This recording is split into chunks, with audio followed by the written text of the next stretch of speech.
Şimdi malumunuzdur, her Kurban Bayramı öncesi biz giyim yardımı yapıyoruz.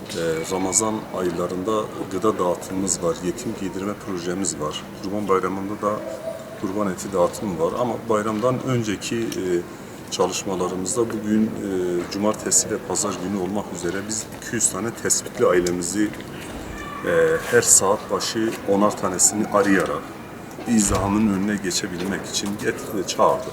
Geldiler. Burada dernek binamızda üyelerimiz daha önce hayırseverlerde aldığımız giyimi hepsini yaş kategori şeklinde dizdik.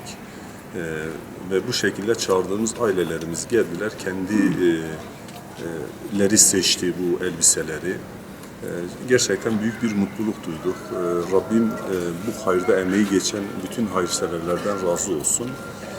Kurban Bayramı'nın arefesinde böyle güzel bir etkinliğe sebep oldukları için Rabbim onlara cennetle mükafatlandırsın inşallah. Biz 200 tane ailemizi çağırdık. Bu 200 ailenin işte çeşitli çocukları, her birinin 3'er, 5'er, 10'ar çocuğu olan vardır. Her birine ayakkabı, üst ve alt olmak üzere her birine ayrı ayrı verdik yani. Herkes kendine göre elbiselerini, ayakkabılarını seçtiler.